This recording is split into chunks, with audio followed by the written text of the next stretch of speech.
Bonjour, j'espère que vous allez bien. Je fais un tirage pour les signes du Scorpion aujourd'hui. Voilà, pour aller voir un petit peu toutes les énergies qui va rester sur le mois de décembre, celles qui sont déjà présentes ou passées sur le mois de décembre, et puis voir un peu sur quel pied danser un peu, ce qu'on va vous proposer. Je vais prendre tout de suite le chakra, les chakras, l'oracle du chakra, pardon. Quand ça veut pas, ça veut pas.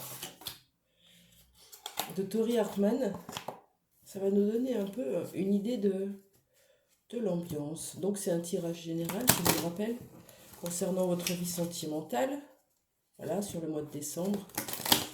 Dans quelles émotions êtes-vous? Qu'est-ce que vous êtes en train de traverser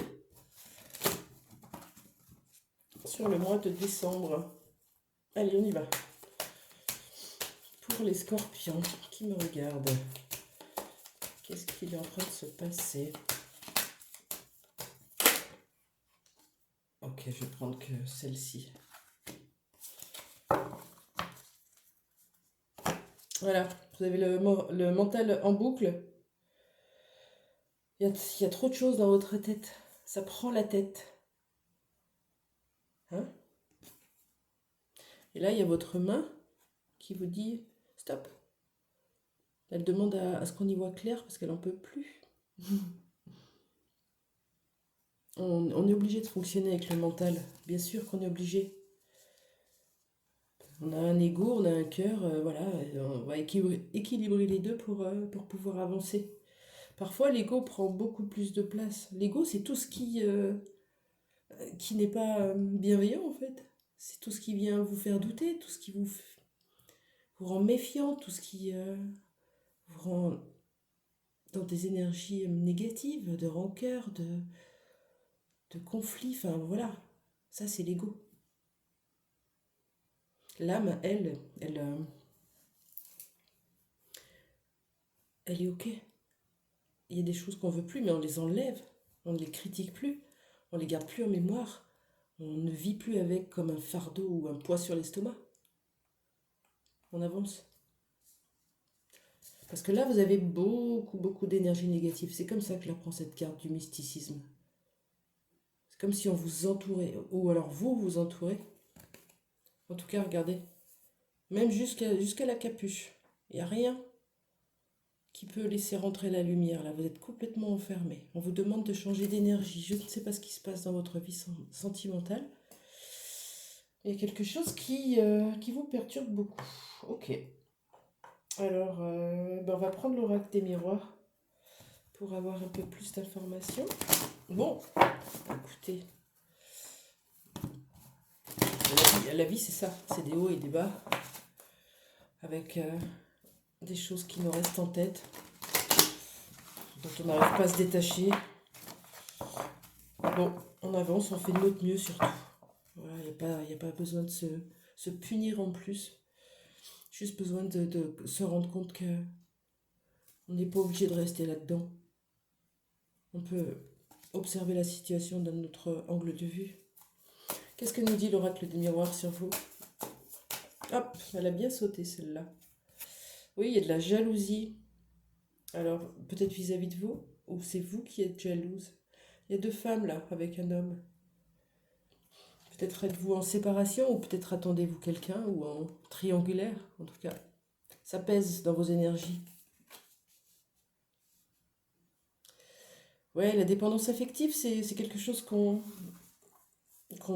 traverse tous, qu'on travaille tous. Parce que la société, la vie a fait qu'on nous a habitués à dépendre des autres, à dépendre de la société, à dépendre de la famille, à dépendre de ses enfants, voilà.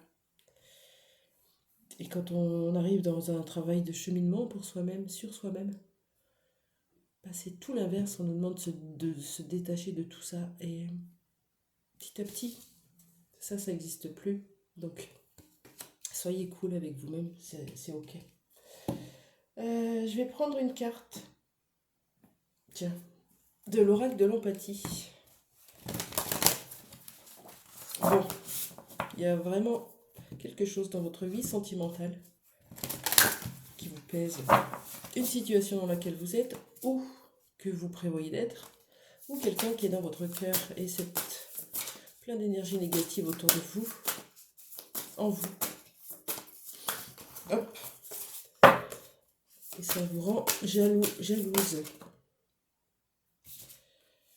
On vous demande de vous recentrer sur votre confiance en vous, de votre estime de vous-même, avec le chakra du plexus solaire. En mangeant du jaune, en buvant du jaune, en portant des pierres jaunes, en s'habillant en jaune aussi. Et bien sûr, en faisant des activités qui vous plaisent, qui vous font plaisir. Allez vers vos passions, vers vos désirs.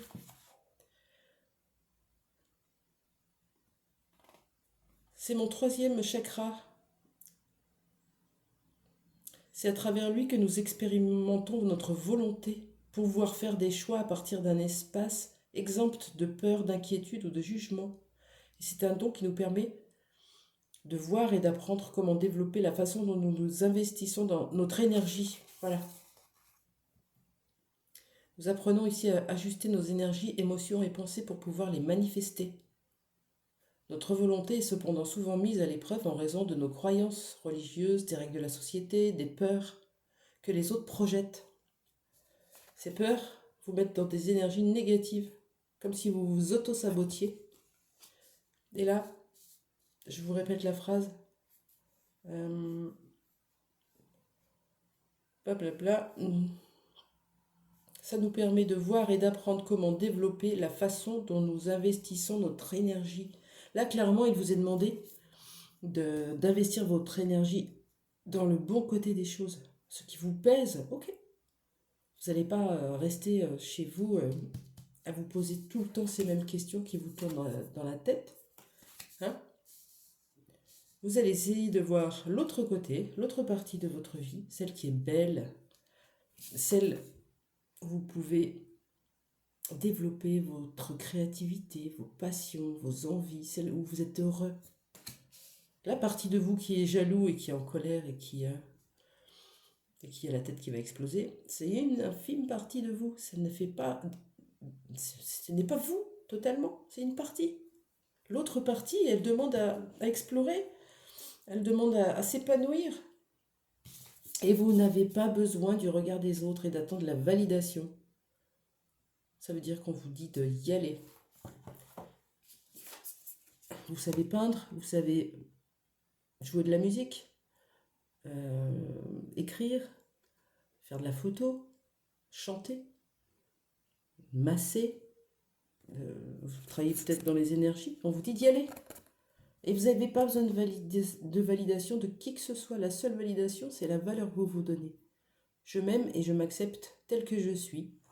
Je suis dans la capacité de faire ça. J'ai envie de développer mon magnétisme. Je n'ai pas besoin de la validation de mes parents, de mes amis, de mes proches, ni de thérapeutes. Parce qu'il n'y a que moi qui sais. Et en ça, je développe ma confiance en moi.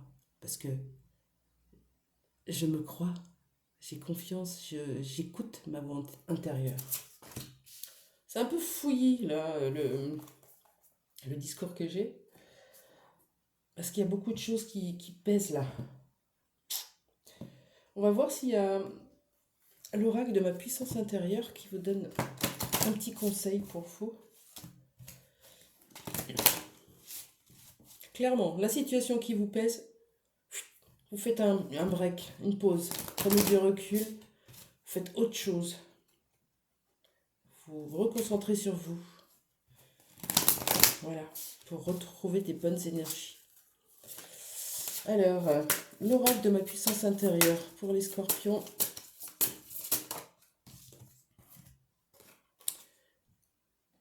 Je ne sais pas si vous avez l'habitude de jouer au casino. Pourquoi pas. 777, ça peut parler aussi d'aller vers votre côté spirituel, peut-être. Et puis on a le jackpot qui rappelle peut-être un investissement financier, peut-être un gain. Ça parle aussi de jeu, peut-être jouer. Alors pas forcément au casino, mais jouer. Retrouvez le plaisir de jouer, d'être. La carte 28, donc, elle nous parle de foncer, de la réussite, elle est à portée de votre main, l'argent, du business. Je peux récolter ce que je semais. Je peux récolter ce que j'ai semé. Entendez-vous cette joyeuse mélodie? Vous y êtes enfin. Après les moments difficiles, il est temps pour vous de tourner la page et de regarder ce que vous avez accompli. Cette carte met également en évidence un vaste potentiel de réussite. Vous atteindrez vos objectifs grâce à votre courage et votre volonté. Ne jetez pas l'éponge et vous surmonterez avec succès tous les défis sur votre chemin. Alors profitez de ce que vous, parce que vous le méritez bien. Ok. Alors est-ce qu'on parle de... Si on reste dans le relationnel, on a une relation qui nous prend la tête, qui nous laisse dans des énergies négatives, avec de la jalousie. Est-ce que c'est vous qui êtes sous emprise d'une relation peut-être? Ou alors vous mettez quelqu'un sous emprise, vous vous agrippez, vous l'étouffez. Ou c'est l'inverse. Ou alors c'est quelqu'un qui n'est pas présent et ça vous prend la tête parce que cette personne est peut-être avec quelqu'un d'autre en ce moment. Et alors, ça vous fait baisser la confiance que vous avez en vous-même, l'estime de vous-même. On vous demande d'y aller, la reconstruire, sans l'autre, sans personne, juste vous. Allez vous confronter à vos passions, à votre cœur. Parce que c'est en faisant ça que vous allez réussir. À changer d'énergie en tout cas. Pour le mois de décembre, c'était chouette, c'était intense. Je vais vous prendre un petit message du petit oracle de Kuan Yin. De Kuan Yin. J'ai du mal avec le langage aujourd'hui. Vous savez pourquoi? Est-ce qu'on a l'habitude de communiquer par SMS ou par mail ou via Messenger? Et du coup, quand il s'agit de parler, c'est remettre la machine en marche un peu, quoi. Bon. Donc j'espère que vous excuserez mes hésitations. Pour vous, un petit message bienveillant. Ah bah, il est sorti direct. Merveilleux humain. Parfois, tes peurs et tes doutes sont tels que tu perds confiance en toi et en ton cœur. Pourtant, ton cœur est le mien. Repose-toi dans la paix de ton véritable cœur. Tu y trouveras ma sagesse et mon amour. Confiance en toi et en ton cœur. Quand on dit confiance en ton cœur, c'est suivre sa propre guidance intérieure. Vous seul savez ce qui est bon pour vous. Je vous souhaite une très bonne fin de journée et je vous dis à très bientôt. Merci de m'avoir suivi. Au revoir.